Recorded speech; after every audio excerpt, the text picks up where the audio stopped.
Say yes to new beginnings. Yes. Say yes to new beginnings. Yes. Say yes to. What are the best ways to prepare for a new year? You know, like I did say to you offline, we have to take it from a standpoint of taking stock. And I'm excited that you are, taking on a trajectory like this at this point in time.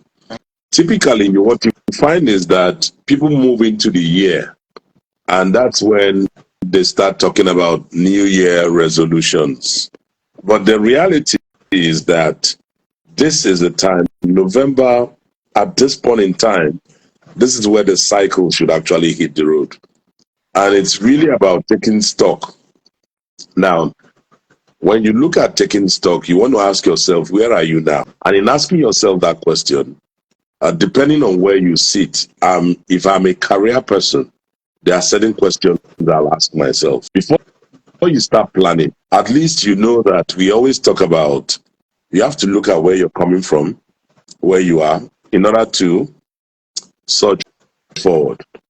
So different areas of life. So if you look at it as a wheel of life, so if I take career as an example, there are questions you should ask yourself. Where am I now? Do I find my career fulfilling? Where is this career of mine? Is it satisfying? Am I enjoying it? And what are the major stresses in my life as regards this career? I always tell people that a legacy-driven life starts with you, then your family, then your career, then your community, and at the tail end of that pipe will now be, the service that you're giving to humanity. So if you don't ask yourself the question of where am I now, let me take stock. How do you want to repeat the same mistakes that you made before? So it's integral that those questions are asked. How is my life in balance? Or is my life out of balance? What are those things that I am passionate about? And where exactly does that passion show up in my life? Because passion is like electricity. Electricity either electrocutes or electrifies. I mean, you and I, you're able to see me because it's powered by electricity, but you see the electricity, you don't see it. That's exactly what passion does. So if you permit me, I've been using this word right from my time in Cook when I was brand manager. I call it the passionometer. If your passionometer is low, what do you need to rev your engines?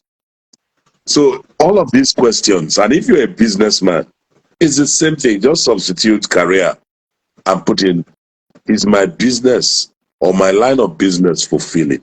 Am I able to achieve the goals and the things why I went into business? What is stressing me in my business? What are the stress points?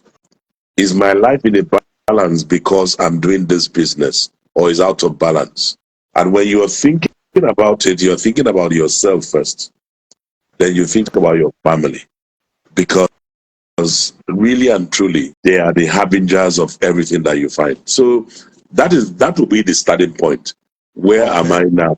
Now, I'd like to find out from you, why is it that most people pay scant attention to preparing for a new year? Because number one, everybody sees a new year within the lens of a calendar. So, and then as human beings, procrastination is the nature. So you're looking at new year, like we are now.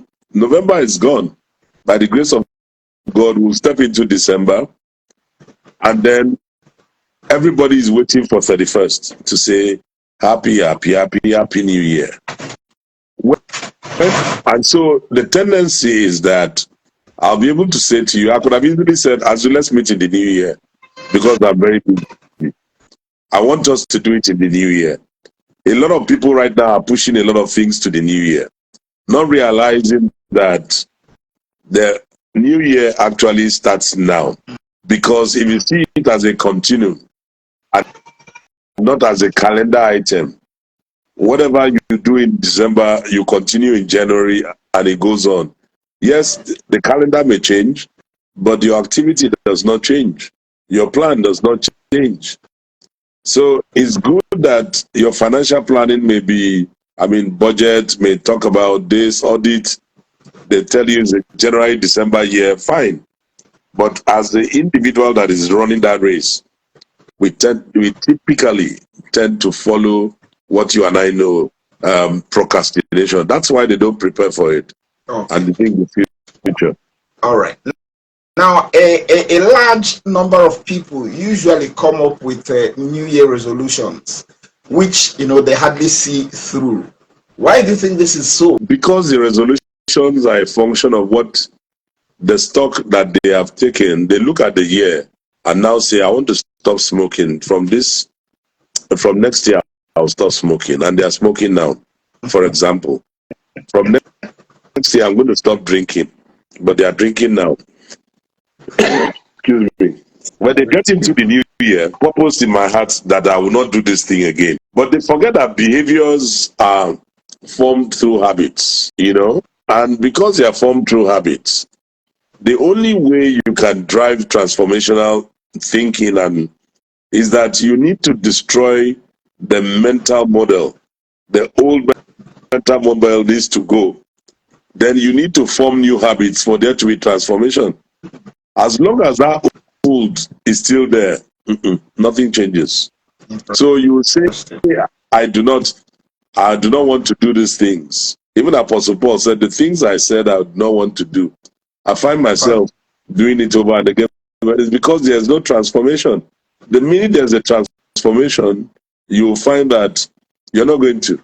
So that's, I think, and it's really around the humanistic philosophy. It is natural for humans to do it. But I tell you, that's why I don't wait till January for the things I want to do. I only respect that transition because, as a business, you need to transition, close your books, but the person does not close. What the person does is that he takes a break and continues whatever he's doing, because the next month, you're going to do your analysis of last month versus this month. Then you do last year versus this year. Last quarter versus this quarter. Same period last year versus this same period. So periods come for evaluation, but periods don't come for execution.